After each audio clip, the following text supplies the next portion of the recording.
Om Bhagavate Vasudevaya. Om Namo Bhagavate Vasudevaya. Narayanam Namaskritya Naram Chaiva Narottamam Devim Saraswatim Vyasam Tato Jayamudiriya Nashtaprayeshu Bhadreshu Nityam Bhagavate Vaya Bhagavate Uttam Shloke Bhaktir Bhavati Naishtiki. So today we are starting the 14th chapter of Srimad Bhagavad Gita, entitled what was that? The Three Modes of Material Nature. Shri Bhagwan Vacha Param Bhuya Pravakshyami Jnanam Jnanamuttamam Yajyatva Munya Sarve Param Siddhimito Gataha. The Supreme Personality of Godhead said, "Again I shall declare to you this supreme wisdom, the best of all knowledge, knowing which all the sages have attained supreme perfection." From the 7th chapter to the end of 12th chapter, Sri Krishna in detail reveals the absolute truth, the Supreme Personality of Godhead. Now the Lord Himself is further enlightening Arjuna. If one understands this chapter through the process of philosophical speculation, he'll come to an understanding of devotion service. So this is now 13th through 18th chapter, or the 17th, because 18th is again the summary of the whole Bhagavad Gita. It's basically, like Prabhupada said, philosophical speculation of Jnana Yoga. So every chapter, actually now, it's plenty of philosophy and lots of Jnana will be there. But as Krishna says, or in Gita Mahatmya says, that any chapter, if one studies with faith and devotion, he can get liberated.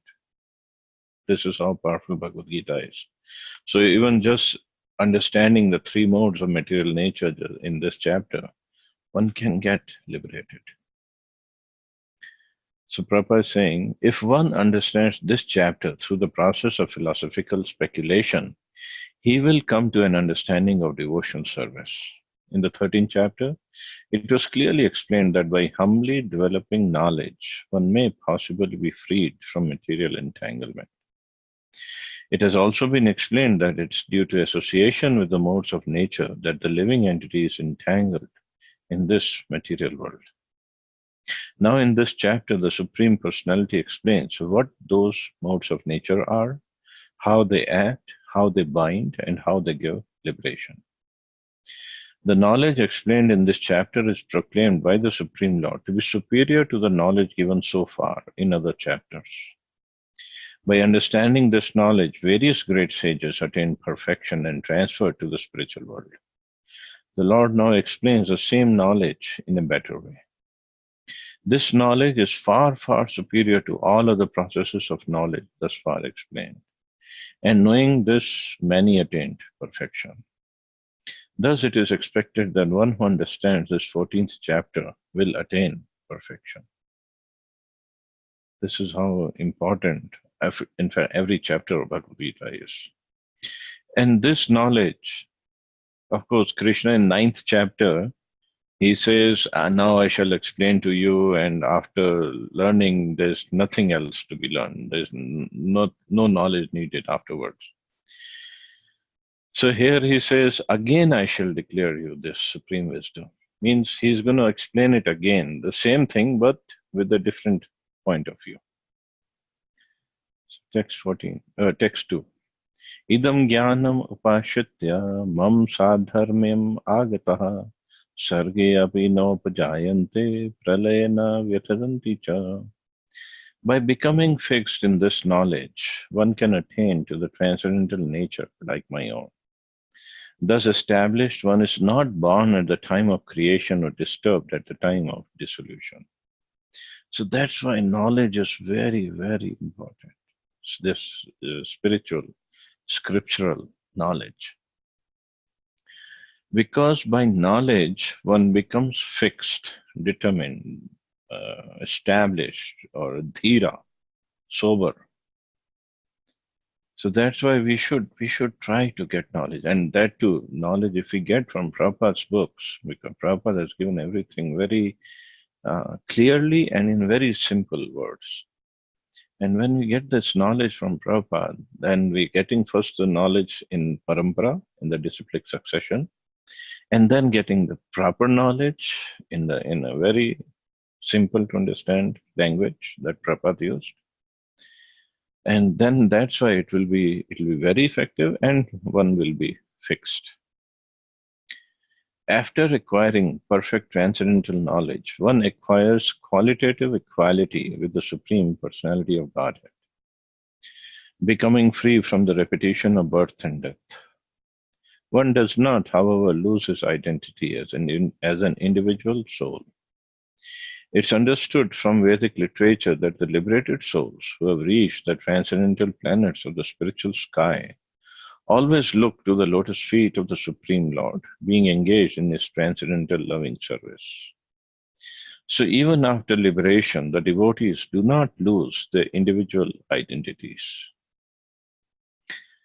So generally what happens, the jnanis, when they study the scriptures so much without first of all going through a proper Vaishnava parampara and without understanding the essence of knowledge. So the knowledge they attain basically leads them to merging in Brahm Jyoti. They say, oh, only Brahman is supreme, and that they try to merge, but soul cannot merge. Soul does not merge. Soul does not lose its individuality, and even after liberation, even after moksha, the identity remains, and that is the real identity, which is the being a servant in love with Krishna, service out of love. So that identity remains, that relationship remains. But the jnanis, on their own, they cannot understand this. So that's where they make mistakes. Generally, in the material world, whatever knowledge we get is contaminated by the three modes of material nature. Knowledge which is not contaminated by the three modes of nature is called transcendental knowledge. As soon as one is situated in that transcendental knowledge, he is on the same platform as a supreme person. Those who have no knowledge of the spiritual sky hold that after being freed from the material activities of the material form, this spiritual identity becomes formless without any variegatedness. However, just as there is material variegatedness in this world, in the spiritual world, there is also variegatedness. Those in ignorance of this think that spiritual existence is opposed to material variety. But actually, in the spiritual sky, one attains a spiritual form. There are spiritual activities, and the spiritual situation is called devotional service, devotional life. That atmosphere is said to be uncontaminated, and there one is equal in quality with the Supreme Lord. To obtain such knowledge, one must develop all the spiritual qualities. One who thus develops the spiritual qualities is not affected either by the creation or by the destruction of the material world. So to attain to spiritual world, one has to develop all the spiritual qualities. Of course, in the process of bhakti yoga is by performance of bhakti yoga, by performance of the activities in bhakti yoga. Slowly, one develops all these qualities. And then, because the bhakti yoga, the process of bhakti yoga, the services in bhakti yoga that we do, they are not of material nature. They're all spiritual in nature. Of course, we are doing it with our material body, material consciousness, material mentality, but the activities are all spiritual. So slowly, they will have an effect on us and make us spiritual.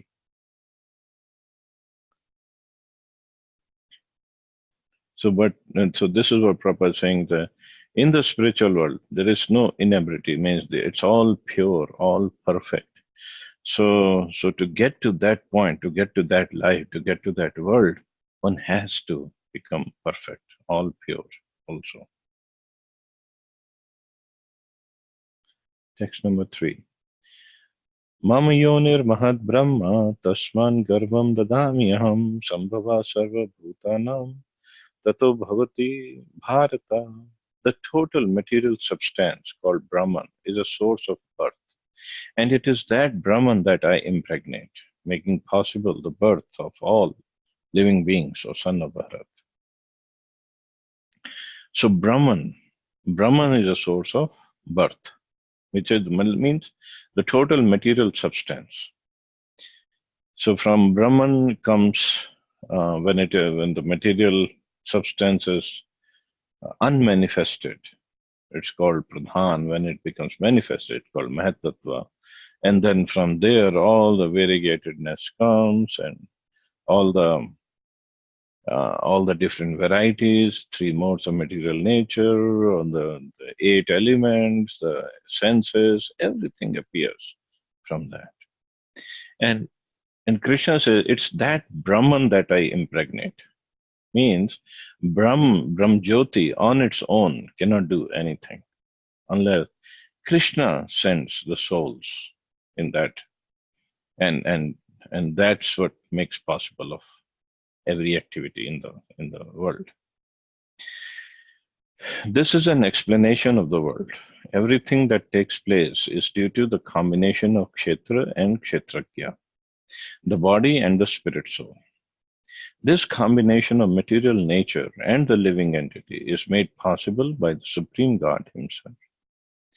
The Mahat Tattva is a total cause of the total cosmic manifestation, and that total substance of the material cause, in which there are 3 modes of nature, is sometimes called Brahman. The Supreme Personality impregnates. Impregnates means He sends the souls into this Brahman. That total substance, and thus innumerable universes become possible. This total material substance, the Mahatattva, is described as Brahman in the Vedic literature. Tasmat edat Brahmanam rupam amnam cha jayate. The Supreme Person impregnates that Brahman with the seeds of the living entities. The 24 elements, beginning from earth, water, fire, and air, are all material energy, and they constitute what's called Mahat Brahma, or the great Brahman, the material nature. As explained in the 7th chapter, beyond this there is another superior nature, the living entity. Into material nature, the superior nature is mixed by the will of the Supreme Personality of Godhead, and thereafter all living entities are born of this material nature. So into material nature, the superior nature is mixed by the will of the Supreme Personality of Godhead. So into this material nature, which is made of, here Prabhupada said, 24 material elements, soul is sent in the middle of all this. And the body is formed. Different 8,400,000 species of bodies are there. And the activity starts. And therefore, Prabhupada says, all living entities are born of this material nature. And Prabhupada gives nice example here. The scorpion lays its eggs in the piles of rice, and sometimes it is said that the scorpion is born out of rice. But the rice is not the cause of the scorpion. Actually, the eggs were laid by the mother. Similarly, material nature is not the cause of the birth of the living entities. The seed is given by the Supreme Personality of Godhead, and they only seem to come out as products of material nature. So this is important for us to understand. People in general, they don't know where the life comes from. They say, oh, it comes from nature. It's a combination of chemicals. But that's not true. Life comes from life. I mean, the spirit soul comes from the Supreme Spirit, which is Krishna. Material nature, Brahman is not the origin, not the cause of living entity. The seed is given by the Supreme Lord only, and they only seem to come out as products of material nature. Means we seem to come out as product of material nature, but the spirit soul is not a product of material nature. Only our body is. So that the living entity can enjoy or suffer according to his past deeds. The Lord is a cause of all the manifestations of living entities in this material world. There's no other cause. 14.4 Sarvayonishu Konteya Murtya Sambhavantiya Tasam Brahmadhyoniraham Bij Pradapitaha. It should be understood that all species of life, O son of Kunti, are made possible by birth in this material nature, and that I am the seed giving father. So Krishna himself is a seed giving father of every living entity, every species of life. Sarva Yonishu Konteya, Sarva Yonishu, in all species of life. In this verse, it is clearly explained that the Supreme Personality of Godhead, Krishna, is the original father of all living entities. The living entities are combinations of the material nature and the spiritual nature. Such living entities are seen not only on this planet, but on every planet, even on the highest where Brahma is situated. Everywhere there are living entities. Within the earth, there are living entities, even within water and within fire. All these appearances are due to the mother material nature and Krishna's seed giving process. So, material nature gives the body, but the seed comes from Krishna. Just like even when a man and woman they meet, and the woman becomes pregnant, the seed comes from man, and the body, the ingredients of the body comes from the woman. So it's then the combination happens, and then the baby is born. So the baby comes out of the womb of the mother, but the seed has come from the father. So similarly here, when we take the form, when we take the body, so our body is made up of all these material elements which come from nature, but the seed comes from Krishna. So that's why it's called Mother Nature. We always refer to her as Mother Nature. So she's the mother, of course. And mother, not only in the sense that she gives us the body, but she also nourishes us, nurtures us, and provides for us everything for our growth. But the problem is we forget that. We forget Mother Nature, and we forget that we are supposed to be serving her, not exploiting her. She's our mother. Just like cow is also considered one of the mothers. But we forget.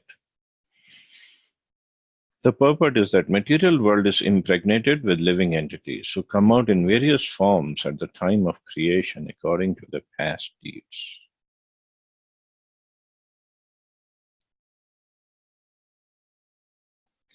Text 5. Sattvam rajas tama iti guna prakriti sambhava nibdhananti mahabaho dehe dehinam avyayam. Material nature consists of three modes: goodness, passion, and ignorance. When the eternal living entity comes in contact with nature, mighty Arjuna, he becomes conditioned by these modes. So this is another thing that happens when we come in contact with the three modes of material nature. Now, material nature also is not just inactive; it is very active, and it has three modes. Modes means in the way one works, and primarily they are divided into goodness, passion, and ignorance. But then there is a gradation. So gradation of goodness into three is similarly gradation of passion into three, Kanishta, Madhyam, Uttam, And then even Kanishta is also has a gradation of 3. So it becomes 9 in one mode. So 9 times, uh, no, I'm sorry. So Prabhupada explained 3 times 3 is 9 times 3 is 27. And then he said times 3 is 81. And that's how 8,400,000 species of life. So there's so much of variety. So every species has mode of goodness, passion, and ignorance. Now, to what extent that mode, which mode is active at the time of birth, which depends on our previous lives' activities, we get the body.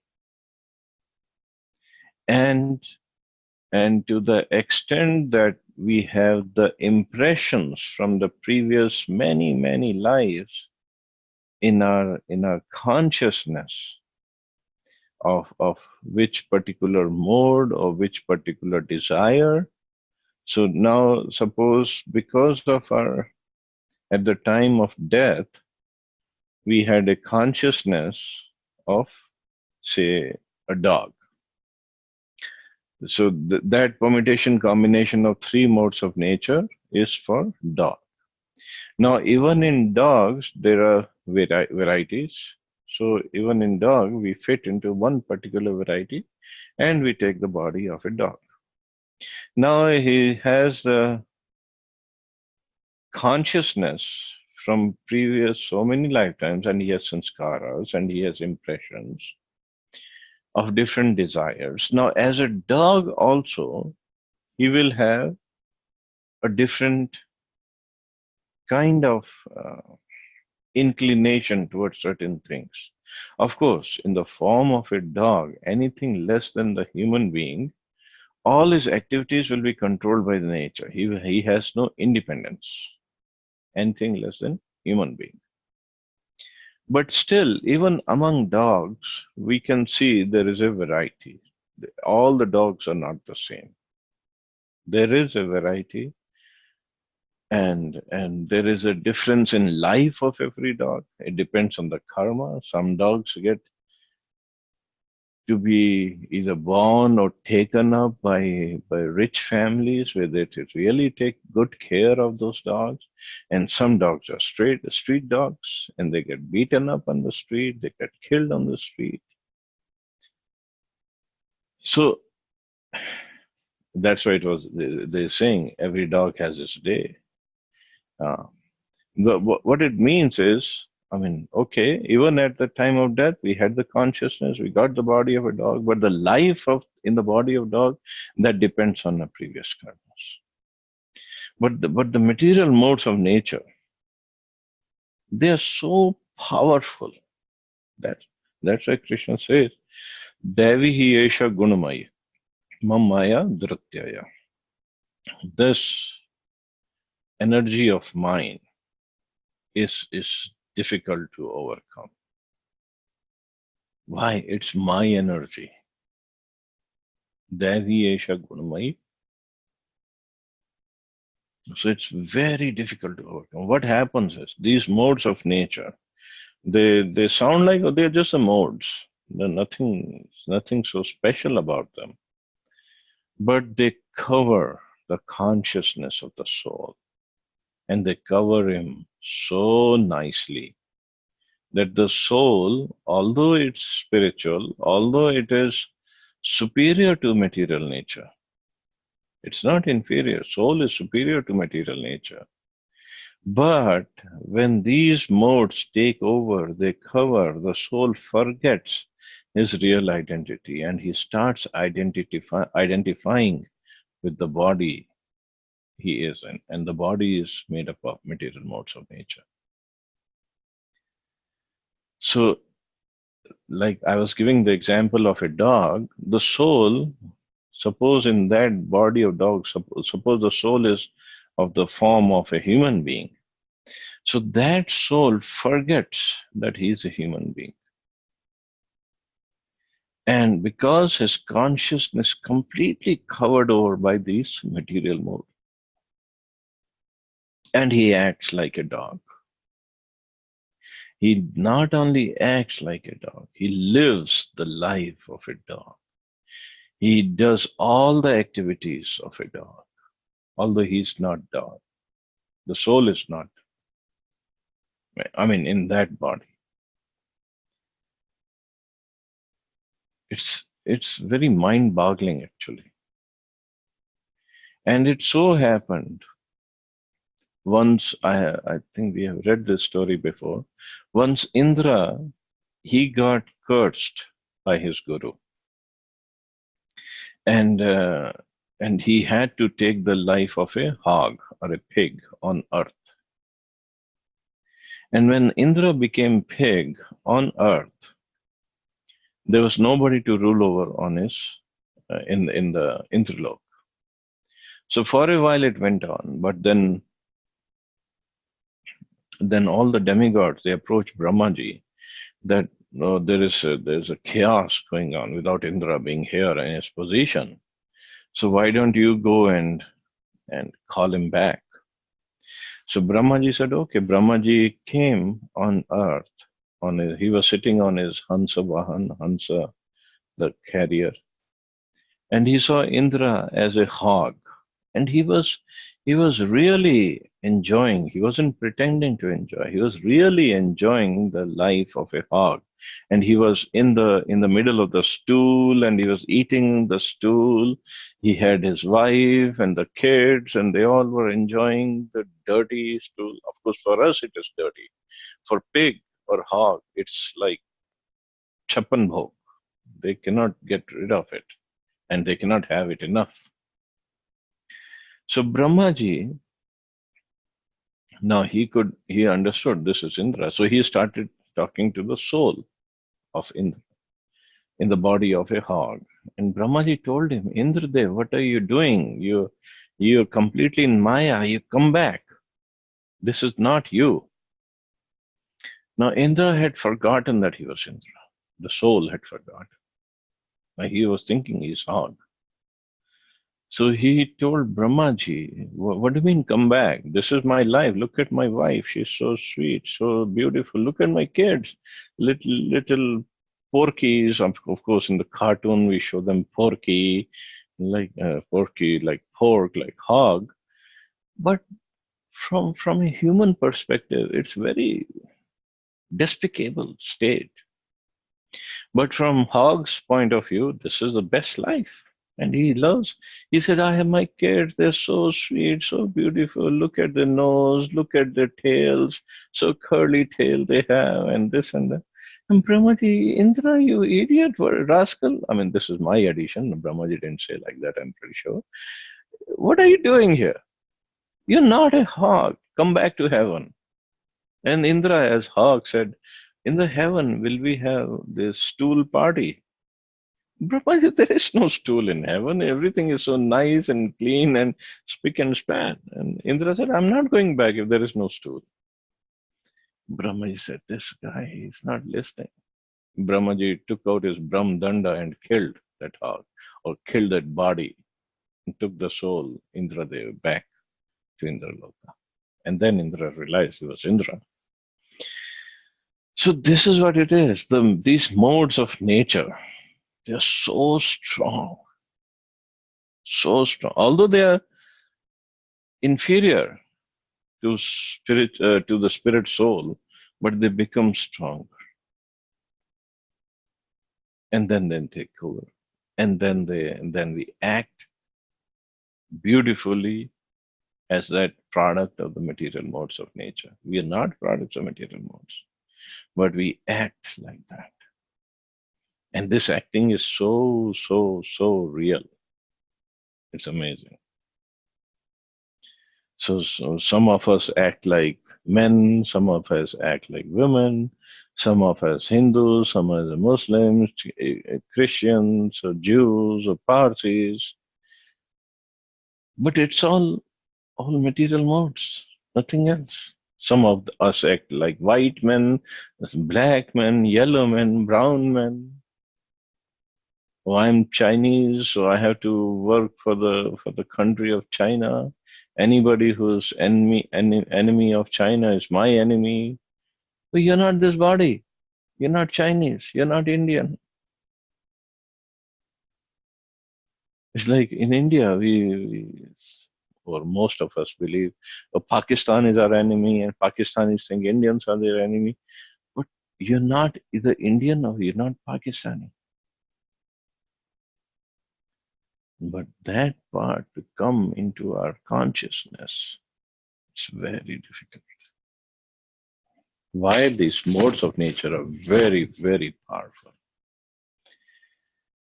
Still, because he has become conditioned by the material world, he is acting under the spell of the three modes of material nature. Because living entities have different kinds of bodies in terms of the different aspects of nature, they are induced to act according to that nature.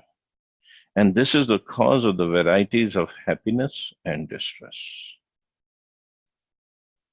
And even happiness or distress is not experienced by the material modes of nature. It's not experienced by the material body. It's experienced by the spirit soul. The distress and pleasure is nothing to do with the body. Body doesn't. Just like if I'm driving a car and I hit somebody else, is the car going to feel the pain or the driver going to feel the pain? Car is not going to feel the pain. Of course, we have to get the car fixed. That's a different story. But the car will not feel the pain. It's a driver. So similarly, this body does not feel the pain. The soul does, or the pleasure. For the body, everything is same.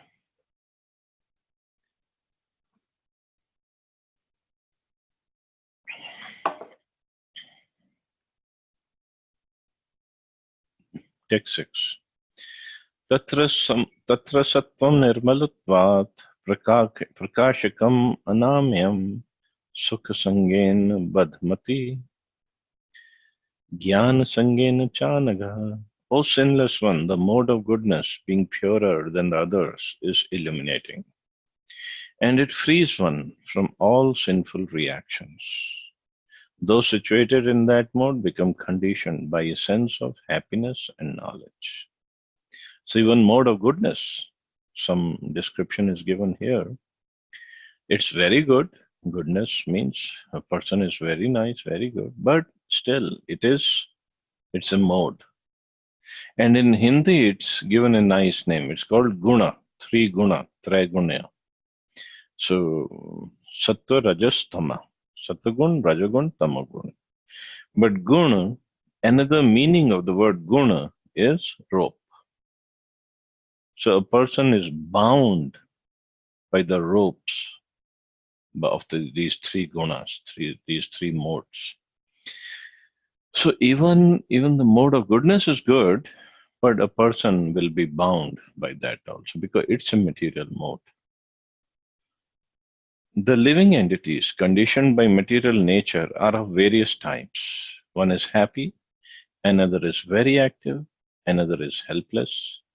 All these types of psychological manifestations are causes of the entity's conditioned status in nature. How they are differently conditioned is explained in this section of Bhagavad Gita. The mode of goodness is first considered. The effect of developing the mode of goodness in the material nature is that one becomes wiser than those otherwise conditioned. Conditioned means they are all conditioned, but conditioned by lower modes. A person is wiser, and uh, he has a sense of happiness or satisfaction. A man in the mode of goodness is not so much affected by material miseries, and he has a sense of advancement in material knowledge.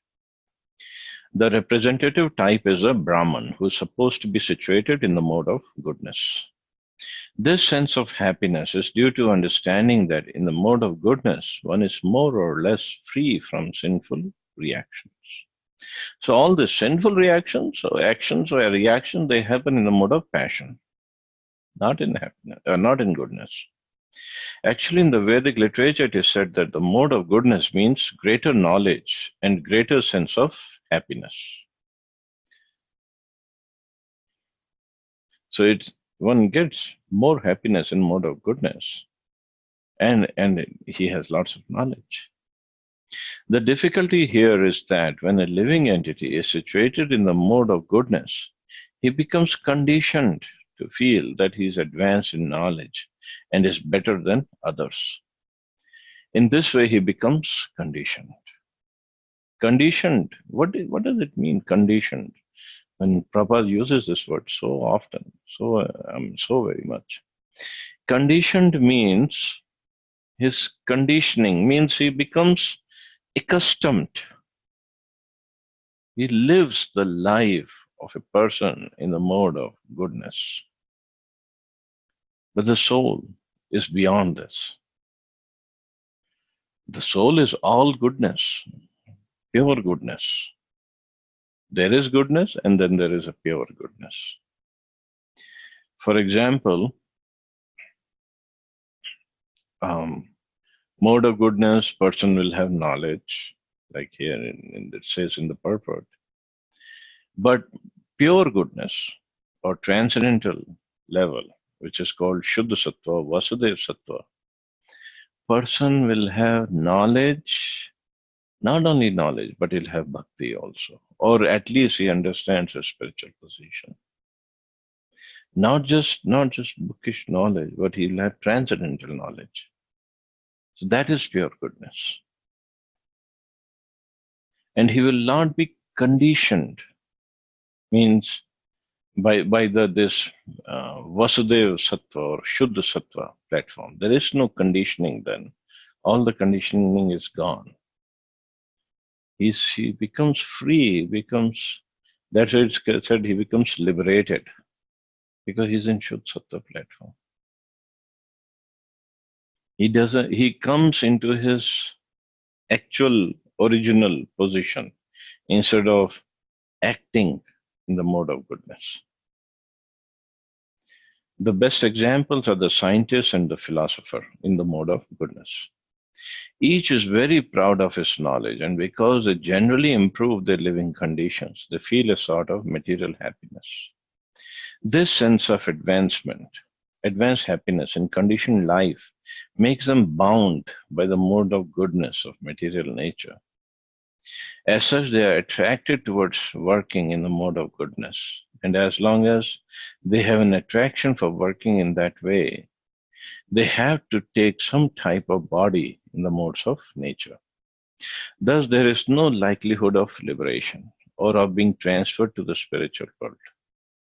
Repeatedly, one may become a philosopher, a scientist, or a poet, and repeatedly becomes entangled in the same disadvantages of birth and death.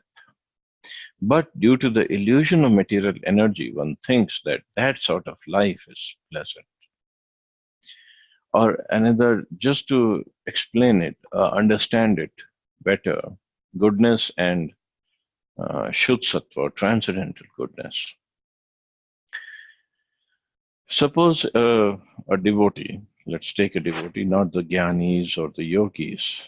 Let's take example of a devotee. A devotee, suppose he's serving the Lord by just doing the dishes, cleaning the dishes for the Lord. And a person in mode of goodness comes to him who has lots of knowledge, and he tries to make fun of this person who's just doing the dishes. That you should develop knowledge. But the person who is doing dishes for the Lord, cleaning the dishes of the Lord, is on a very, very, very high platform than the person in the mode of, merely in the mode of goodness. Now, the person doing the dishes might not seem like he's in mode of goodness, because this is the job of a person who's in mode of ignorance, to do the service like this. But if he is doing the dishes, or if he is washing the dishes of the Supreme Lord, then that platform is much, much, much higher than just getting some bookish knowledge. So that's where always has been a point of contention between the two sects. Brahmins, which are mostly in the mode of goodness, or the teachers or philosophers, and and the devotees. Devotees might not seem like they are not in mode of goodness, but Krishna is pleased with them, and Krishna takes care of them. So that mode in the bhakti process is much safe, much strong than the ordinary mode of goodness.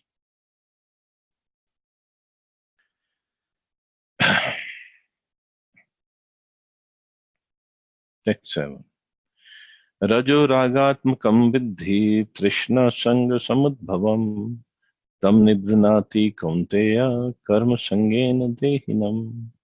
The mode of passion is born of unlimited desires and longings, O son of Kunti, and because of this, the embodied living entity is bound to the material fruitive actions. The mode of passion is characterized by the attraction between man and woman. Woman has attraction for man, and man has attraction for woman. This is called the mode of passion. And when the mode of passion is increased, one develops a hankering for material enjoyment. He wants to enjoy sense gratification. For sense gratification, the man in the mode of passion wants some honor in society or in the nation. He wants to have a happy family with nice children, wife, and house. These are the products of the mode of passion. As long as one is hankering after these things, he has to work very hard. Therefore, it's clearly stated here that he becomes associated with the fruits of his activities and thus becomes bound by such activities. In order to please his wife, children, and society, and to keep up his prestige, one has to work. Therefore, the whole material world is more or less in the mode of passion. Modern civilization is considered to be advanced in the standard of the mode of passion. Formerly, the advanced condition was considered to be in the mode of goodness. There is no liberation for those in the mode of goodness. What to speak of those entangled in the mode of passion? So Prabhupada gives us little summary of the mode of passion. Passion means attraction between man and woman, and it's the desire to enjoy and to fulfill the desires. So many desires we have. So that is passion. He's always hankering, he's always running for more and more and more and more, wants to take care nicely of his wife and children. Of course, it doesn't mean one should not take care nicely. It doesn't mean that. But as a where was I? I lost the chain of thought. So in order to please his wife, Prabhupada says, wife, children, society, and to keep up his prestige, one has to work hard in this mode of passion. And he really works hard. The whole material world is more or less in the mode of passion. Modern civilization is considered to be advanced in the standard of the mode of passion. Passion means one runs around, one works very, very hard. Goodness means he doesn't work so hard. He's always happy and satisfied. A passionate person is never satisfied. And let's read about the mode of ignorance. 14.8. Tamastu agyan jam vidhi mohanam sarvadehinam pramadalasya nidrabhis tan nivnati bharata. O son of Bharat, know that the mode of darkness, born of ignorance, is the delusion of all embodied living entities. The results of this mode of madness, indolence, and sleep, which bind the conditioned soul. So even mode of ignorance, it's also binding, means it takes over and makes the soul forget its real position. It doesn't mean the soul who has gone beyond the modes, doesn't sleep. Only thing is his act of sleeping has reduced, his time is reduced, everything becomes reduced because he has gone beyond the three modes. And everything means the four activities that is common to all conditioned entities: eating, sleeping, mating, and defending. They all becomes reduced or almost nil when one has transcended the three modes. In this verse, the specific application of the word tu is very significant. This means that the mode of ignorance is a very peculiar qualification of the embodied soul. The mode of ignorance is just the opposite of the mode of goodness. In the mode of goodness, by development of knowledge, one can understand what is what. But the mode of ignorance is just the opposite. Everyone under the spell of the mode of ignorance becomes mad, and a madman cannot understand what is what. Instead of making advancement, one becomes degraded. The definition of the mode of ignorance is stated in the Vedic literature. Under the spell of ignorance, one cannot understand a thing as it is. For example, everyone can see that his grandfather has died, and therefore he will also die. Man is mortal. The children that he conceives will also die, so death is sure. Still, people are madly accumulating money and working very hard all day and night, not caring for the eternal spirit. That is madness. In their madness,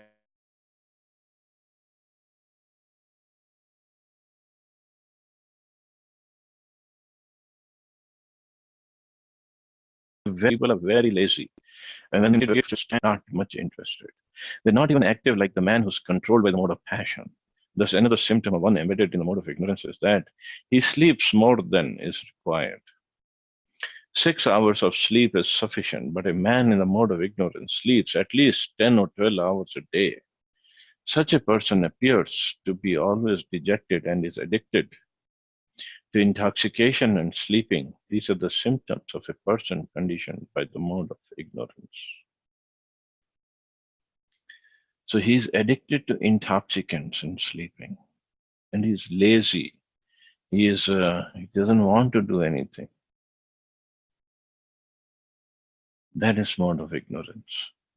But it's not just that one mode will always be dominant in our life. Sometimes goodness, sometimes passion, sometimes ignorance takes over. And this fighting, this taking over by the modes of nature will always be there. It will rest of the life, or it will always be there. If somebody becomes spiritual person, transcendental to the three modes, either Gyan Yoga, Dhyan Yoga, or Bhakti Yoga, then he can transcend. One can transcend. But these three modes by which we have this body are very, very, very powerful. And another thing that I wanted to say was, like, there was one very young, healthy, good boy, but he was very lazy. He was always sleeping, didn't go to school, didn't do any job, anything. So a person came to that village and he saw this boy and saw this boy is very qualified, but he doesn't do anything. He's very lazy. So he told the boy that, why don't you get up and go to college? The boy said, what will happen then? The man said, well, if you go to college and do some hard work, you will get a nice degree, you'll get good education. The boy said, what will happen then? You'll have a nice degree, means you'll have a nice job. Nice job means you'll have a nice wife, house, car, kids. Okay. The boy said, then what will happen? What will happen? Then you take care of them throughout their life. And when you're old, you'll have lots of bank balance. And I said, then what will happen? Well, then you can lie down peacefully and nicely and no problems. You'll take rest. Boy said, I'm taking the rest right now. Why should I go through all this trouble of working and studying and taking care of the family? And in the end, I'm going to take rest only. So what's the point? So this is this is the mode of ignorance actually. They're very lazy and they argue and they don't want to do anything. But this is not what our body is supposed to be. The soul is not supposed to be in goodness, passion, or ignorance. At least come to the goodness. If not, nothing more, nothing beyond goodness. So if we are as spirit soul in this body and misusing this body by sleeping too much or by working so hard to attain some material positions and prosperity, then actually we miss the boat. Means we didn't utilize the modes and the consciousness and properly in the service of Krishna. So then what happens, whichever mode was more predominant in this life, then we'll get the body according to that mode in the next life. And then we start all over. So this is how the whole material world is going on. So anyway, I'll stop here. See anybody has any questions or comments.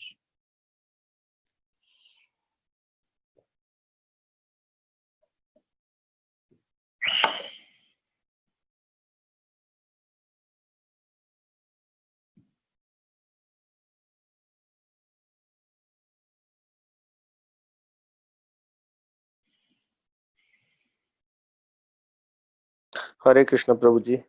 Hare Krishna. Done with Pranam Prabhuji. Thank you so much Prabhuji for explaining so nicely everything. So which means this evolution and all which is so kind of nicely taught to us Mm-hmm. was actually a myth. Because here, in fact, the Lord has very clearly stated in text 4. Actually, in that evolution, from the lower species, they keep on coming to the higher species. That is the nature by nature. But once when come to the human form of life, then he has a choice whether to go up, stay at that position, or go down. So then And he the has a choice. and the evolution which is monkey to human being and all. So I think in a way, can we also understand it in that way, Prabhuji? Because monkey is a lower species and man is a higher species. Maybe in that way they're evoluting, but it's not that monkey becomes a man.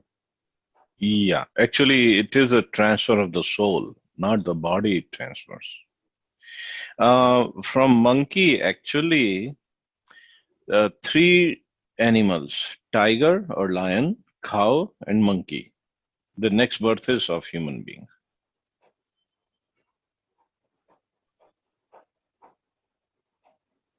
So that way, Darwin was quite close, but he didn't talk about a lion or cow because he didn't know. And secondly, it's not the evolution of the body; it's the soul that keeps on moving. He didn't know that. Thank you so much, Prabhuji. And Prabhupada has explained it so nicely. I know. It's amazing purports that he has written. And the examples given by you also, Prabhuji, I think that helps us connect the dots. Thank you so much, Prabhuji. Thank you, Prabhu. Any other question or comment?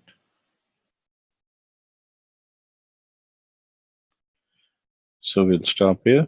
You all have a wonderful day. Hare Krishna. Jai Shri Prabhupada. Thank you so much, Hare Prabhuji. Krishna, Hare Prabhuji. Krishna. Jai Hare Shri. Jai Srila Prabhupada.